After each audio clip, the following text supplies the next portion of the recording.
मैं विपक्ष में हूं, मैं नाम भी नहीं लूं कि कौन है जो आज मीडिया की हत्या कर रहा है। मैं नाम लूंगा, मुझे कोई डर नहीं है। हम तो पूछ रहे थे धीरज साहू, मैं आप सब जो यहाँ बैठे हैं इनको चुनौती देता हूं, इनके मोबाइल उठाकर देख लीजिए मीडिया वालों के। सुबह हिरन जोशी जी का फोन मैसेज आ जाता है, एजेंडा सेट हो जाता है। मैं हूं यासर मलिक। अगर ये कांग्रेस सरकार के दौरान होता तो आज नेशन विद अन्ना करके अंजना ओम कश्यप सुबह से रात तक चैनल पे चलाती और सड़क पर अन्ना हजारे आ जाते। क्यों नहीं आते अन्ना हजारे, क्यों नहीं चलाती अंजना ओम कश्यप, बताइए मुझे जरा। और आप देख रहे हैं अपना YouTube चैनल YS3 न्यूज। जब हमला संस्थानों पर हो रहा है, जब मीडिया की निष्पक्षता पर हमला हो रहा है, तो हम क्या सवाल भी नहीं उठाएं? या अब उस पर भी आपत्ति है आपको कि सवाल क्यों उठा रहे हैं? लेकिन उस आंदोलन के पीछे मीडिया का भी एक बड़ा हाथ था। आज वो मीडिया कहां है? मैं सिर्फ ये पूछ रहा हूं, आज वो अन्ना हजारे कहां है? मतलब आप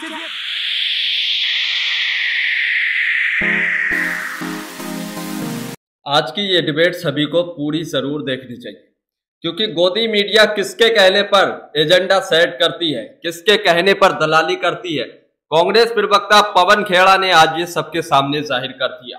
उस शख्स का नाम भी पवन खेड़ा ने बता दिया जिसके कहने पर सुबह ही सुबह एक मैसेज के जरिए पूरी गोदी मीडिया लग जाती है चापलूसी करने पर। आपको आज उस व्यक्ति का नाम भी पता चलेगा जिसके बाद अंजना ओम कश्यप पूरी तरह तिलमिला जाती है और पवन खेड़ा को उस नाम को बोलने भी नहीं देती है, क्योंकि उन्हें मिर्ची लगती है जब उनके बॉस का नाम पता चलता है। पवन खेड़ा ने आज अंजना ओम कश्यप के साथ साथ पूरी गोदी मीडिया का पर्दाफाश किया है और अंजना ओम कश्यप को इतना जलील किया है, इतना जलील किया है शायद ही किसी और ने किया होगा। तो पवन खेड़ा ने पूरी गोदी मीडिया का पर्दाफाश किया है, उस शख्स का नाम भी बताया है जो गोदी मीडिया को अपने कंट्रोल में रखता है, जिसके कहने पर गोदी मीडिया दलाली करती है। तो आप पूरी डिबेट जरूर देखिए। बहुत सारे बिंदु इन्होंने गिनाए और बहुत सारे बिंदु पर आप लोग घेर भी रहे थे बीजेपी को, सरकार को। लेकिन कर्नाटक में जो जीत आप लोगों को मिली और लगा कि जैसे तस्वीर बदल रही है देश की राजनीतिक हवा की, उसमें 5 राज्यों के चुनाव आते आते हिंदी हार्टलैंड से आप वाइप ऑफ हो गए, यानी हटा दिए गए। तेलंगाना, कर्नाटक, हिमाचल प्रदेश, इन 3 राज्यों में अब आपकी सरकार बची है, बीजेपी की 12 राज्यों में हो गई है। ये क्या इशारा करता है? वो कौन सी चीज है जिसकी वजह से बीजेपी आपको लगता है छत्तीसगढ़, राजस्थान, MP जीत गई?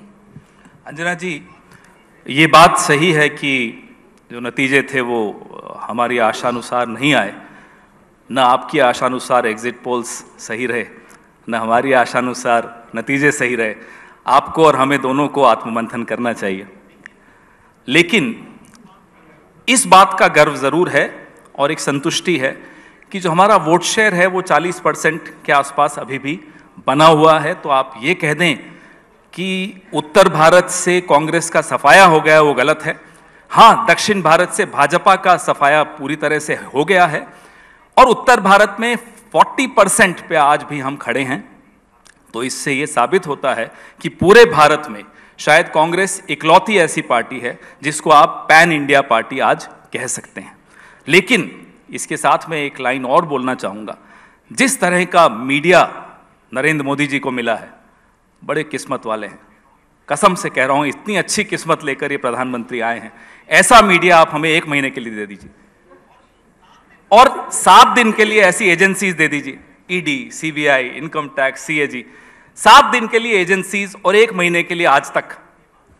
तो यही मांग रहे हैं आपसे। अच्छा, मतलब चुनाव आपको लड़ना है, चुनाव आप हारे और सारा का सारा दोष आपको अभी भी लगता है कि मीडिया, एक सेकंड, अब सवाल नहीं पूरा होने देंगे, कि सारा का सारा दोष आप मीडिया पे मर दें, आप मर दें कि एजेंसीज की वजह से हुआ। अरे एजेंसीज की कार्रवाई तो इलेक्शन वोटिंग के जस्ट पहले छत्तीसगढ़ में हुई। पहली बात फिर तो भी जनता ने, कि मैं आपको दोष नहीं दे रहा, मैं तो श्रेय दे रहा हूं। नहीं, आप गलत कर रहे हैं। आप श्रेय लीजिए। क्यों ले श्रेय? आपको लपक के श्रेय ले लेना चाहिए। नहीं, आपको लेना चाहिए कि आप राहुल करते हैं, लेकिन राहुल जी जिता नहीं पाते हैं। आप मोदी जी को श्रेय मत दीजिए। आप राहुल करते हैं, अरे मेहनत आपकी और फल ले रहे हैं मोदी जी। फिर वही, ये अच्छी बात थोड़ी। हारते आप हैं और कहते किसी और ने हराया। मेहनत आप करते हैं, सत्ता में वो बैठे। आपको ऐसा लगता है आपको ऐसा लगता है कि मेहनत हम लोग कर रहे हैं? पूरी मेहनत वो कर रहे हैं। पार्टी करती है, मेहनत में कोई वो कमी पार्टी नहीं। करती है। नहीं, वो पार्टी करती है जो जीतती है। क्यों? जब आप कर्नाटक में जीते तब भी हमारी मेहनत थी। अंजना जी 2014 मेरे सवाल का जवाब दीजिए ना। मैं अभी जब आप कर्नाटक में जीते तब भी मीडिया की मेहनत थी। जो आप नहीं पूछोगे उसका भी जवाब दूंगा, रुकिए जो पूछ रही हूँ वो बता दीजिए ना। उसका भी दूंगा और जो नहीं पूछेंगी वो भी दूंगा, रुकिए आप। पहले 2014 तक क्या होता था? पार्टियां चुनाव लड़ती थी, मीडिया निष्पक्ष एक भूमिका निभाता था। 2014 के बाद एक इकोसिस्टम चुनाव लड़ते हैं। एक तरफ अकेली विपक्ष, दूसरी तरफ media, agencies, social media, political party. अब आप देखिए कितनी लेवल प्लेइंग फील्ड है क्या ये? तो ये कह देना, तो मैं तो आपको सिर्फ श्रेय दे रहा हूं, आप इसमें श्रेय लीजिए, कोई गलत बात नहीं है इसमें श्रेय। धूल चेहरे पर थी, आईना पोंछता रहा, यही आपकी बीमारी है। अरे साहब, यही आपकी बीमारी है। धूल चेहरे पे थी, आईना पोंछता रहा। शेरो शायरी का जवाब तो मेरे साथी देंगे, नहीं वो भी देंगे, उनसे भी भिड़ेंगे, लेकिन उनसे भी भिड़ेंगे। कांग्रेस, आप तो सिर पे आज बांध के आए हैं कि क्या बोलना है, लेकिन क्या आप इस मंच पे मुझे बताएंगे कि तीनों राज्यों में कांग्रेस की हार का जिम्मेदार कौन था? देखते हैं आज पवन खेड़ा कितनी ताकत और हिम्मत दिखाते हैं। देखिए साहब, बहुत स्पष्ट है, जिस एजेंडा को लेकर हम लोगों के बीच में उतरते हैं, हो सकता है वो एजेंडा हम लोगों तक नहीं पहुंचा पाते। और पहुंचा क्यों नहीं पाते? फिर से मैं कहूंगा मीडिया, तो आप कहेंगे फिर हमारा नाम ले लिया। विपक्ष और मीडिया का चोली दामन का साथ है। आज का विपक्ष अनाथ है, ये आप मानिए।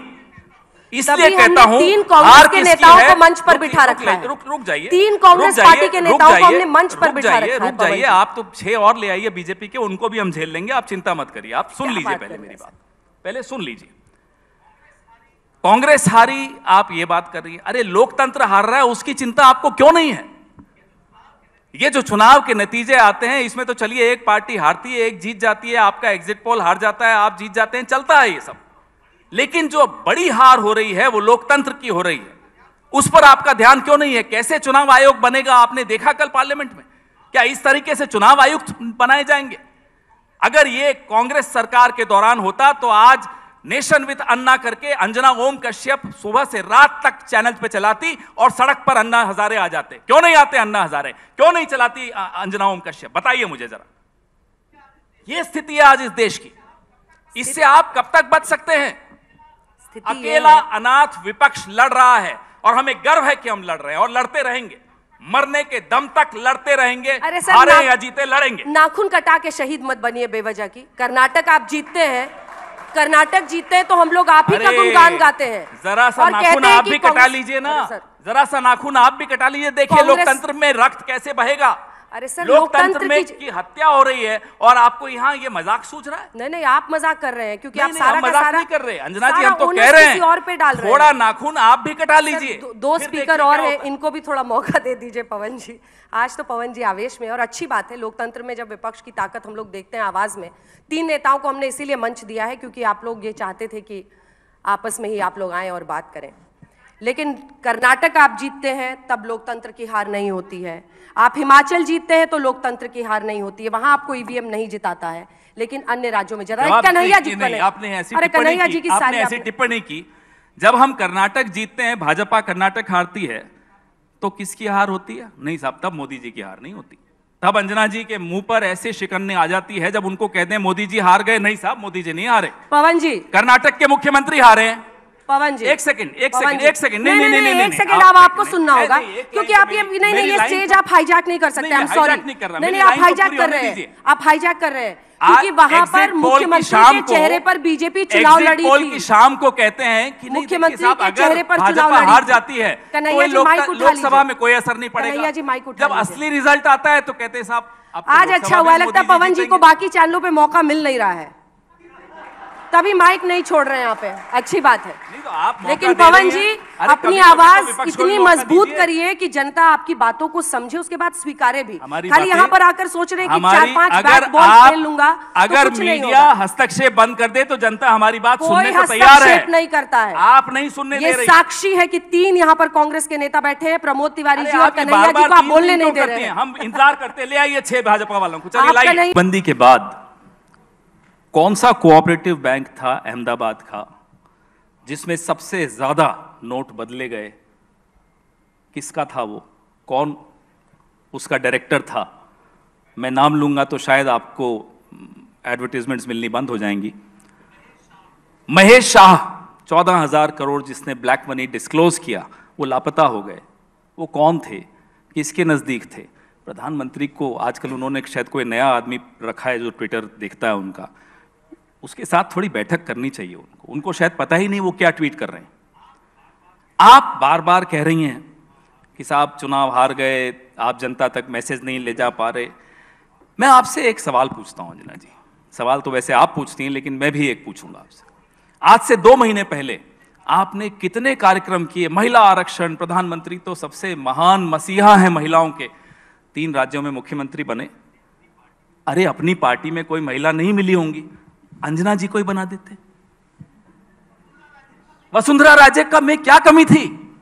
उन्हें नहीं बनाएंगे।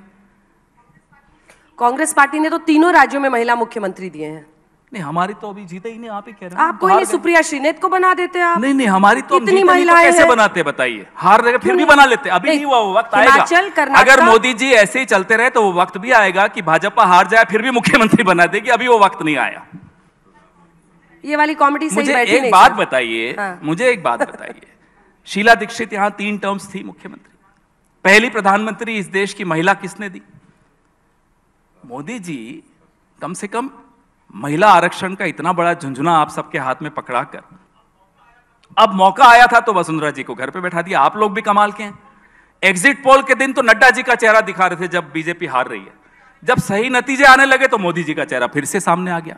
अरे साहब, आप लोग भी तो इस नशे से बाहर आइए, फिर देखिए देश कैसे रिस्पॉन्ड करता है हमारे में।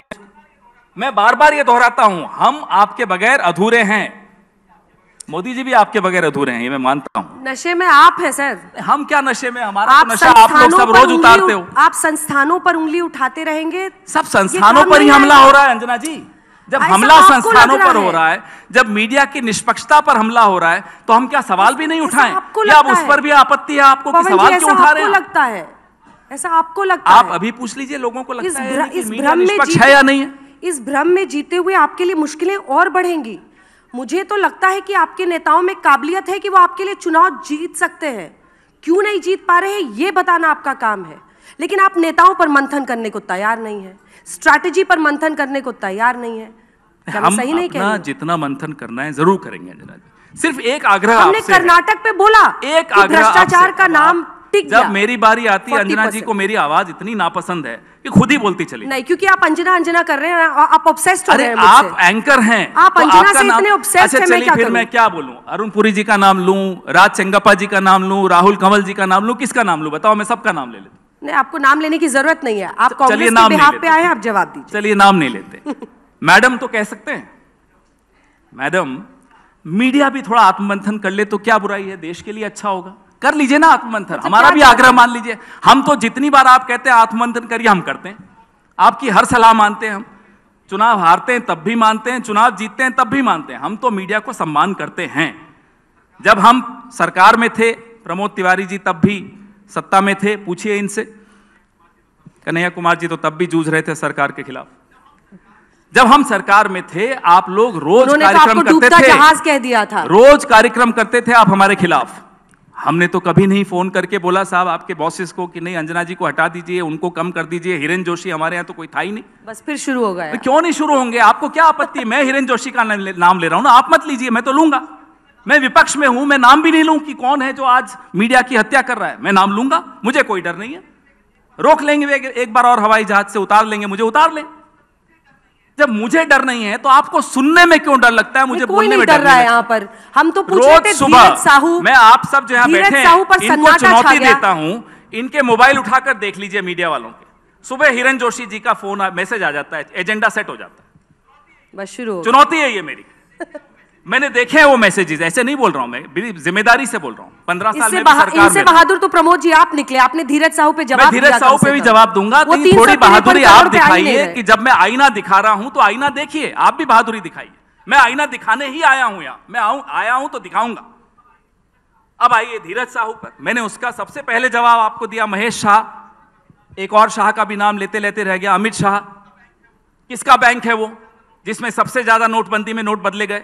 मैं तो 2 शाह का नाम ले लिया, आप सुनने की हिम्मत है आपकी? दोनों शाहों का नाम धीरज साहू बोल रहे हैं। धीरज साहू का तो हमारे प्रमोद जी ने भी जवाब दे दिया, मैंने शुरू में ही जवाब दे दिया। अरे जिनका पैसा है उनसे पूछे ना, हमसे क्यों पूछ रहे हैं आप? वो तो ठीक है, लेकिन सवाल नोटबंदी का सवाल आपने क्यों नहीं पूछा उस कोऑपरेटिव बैंक से? हम तो ये पूछ रहे हैं, कहां है महेश शाह? पूछिए ना, जवाब दिलवाइए ना हमें। सवाल परसेप्शन का है, इसके बावजूद मोदी क्यों जीत रहे हैं? आप परसेप्शन की बात कर रहे हो, मैं तथ्य दे रहा हूं आपको। It's facts versus perception, I am giving you facts. Why are you scared of facing these facts? किसी ने ऑडियंस से कहा भूख हड़ताल पे तो बैठो आप लोग। कब बैठे थे क्या मोदी जी भूख हड़ताल पे, प्रधानमंत्री बनने से पहले? अब मीडिया को कहिए अन्ना हजारे ढूंढे एक और, जैसे इन्होंने पहले ढूंढा था आरएसएस के साथ। हमने ढूंढा था भाई, हम तो जैसे मोदी जी आए, अन्ना हजारे बैठे, वहां अरविंद जी बन गए, यहां मोदी जी बन गए। आप किसी अन्ना को लाइए, हम बन जाएंगे, चिंता क्यों कर रहे हैं आप? कोई किसी अन्ना को ला नहीं सकता। नहीं, हमें सब मालूम है। अन्ना पैदा होते हैं और अन्ना के तरह लोग आंदोलन में और फिर सो जाते हैं। पवन जी, आंदोलन को आप बिलिटल मत कीजिए, क्योंकि उस आंदोलन में क्या जो भी है, नहीं मैं नहीं बिलिटल करूंगा। उस आंदोलन से कईयों की दुकान चली, हाँ, मीडिया में भी कईयों की दुकान चली, ये भी सही है, पॉलिटिक्स में भी कईयों की दुकान चली, इसलिए मैं उसको बिलिटल नहीं कर रहा हूं। लोकतंत्र की ताकत आंदोलन होते हैं, लेकिन उस आंदोलन के पीछे मीडिया का भी एक बड़ा हाथ था। आज वो मीडिया कहां है? मैं सिर्फ ये पूछ रहा हूं, आज वो अन्ना हजारे कहां है? मतलब आप सिर्फ ये पूछ रहा हूं। आप चाहते हैं कि मीडिया आपको जिता दे? नहीं, मीडिया तो न जिताता है न हराता है, आप ही कह रही हैं।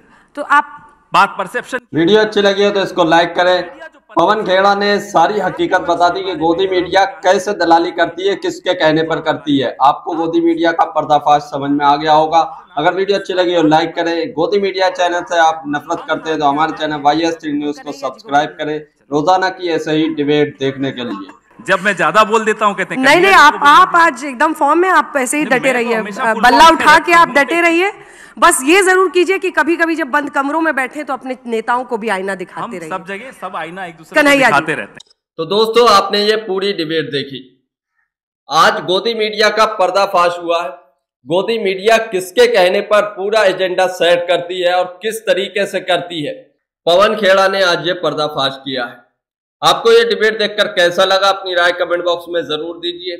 क्या आपको लगता है कि वाकई में कुछ चैनल है जो गोदी मीडिया के जो खूब ज्यादा दलाली करते हैं, और क्या अंजना ओम कश्यप निष्पक्ष पत्रकारिता करती हैं जिस तरीके से वो डिबेट में कह रही थी? आप अपनी राय इस पर भी जरूर देकर जाइए। और अंजना ओम कश्यप की ऐसी धुलाई आज तक आपने देखी हो तो उसके बारे में भी बताइए, क्योंकि पवन खेड़ा ने आज सारा ही पर्दाफाश किया अंजना ओम कश्यप समेत उनके बॉस का और सारी गोदी मीडिया का। अगर ऐसे ही पवन खेड़ा गोदी मीडिया को सुधारने पर आ जाए तो क्या गोदी मीडिया सुधर सकती है, या गोदी मीडिया अपनी हरकतों से बाज नहीं आएगी? गोदी मीडिया को सुधारने के लिए क्या करना चाहिए, उस पर भी अपनी राय जरूर देकर जाइए। अगर आप भी गोदी मीडिया का विरोध करते हैं तो हमारे चैनल YS3 न्यूज को सब्सक्राइब करें, इस वीडियो को लाइक जरूर करें। ऐसे ही रोजाना की डिबेट देखने के लिए हमारे चैनल को सब्सक्राइब करें, हमें खूब ज्यादा सपोर्ट भी करें।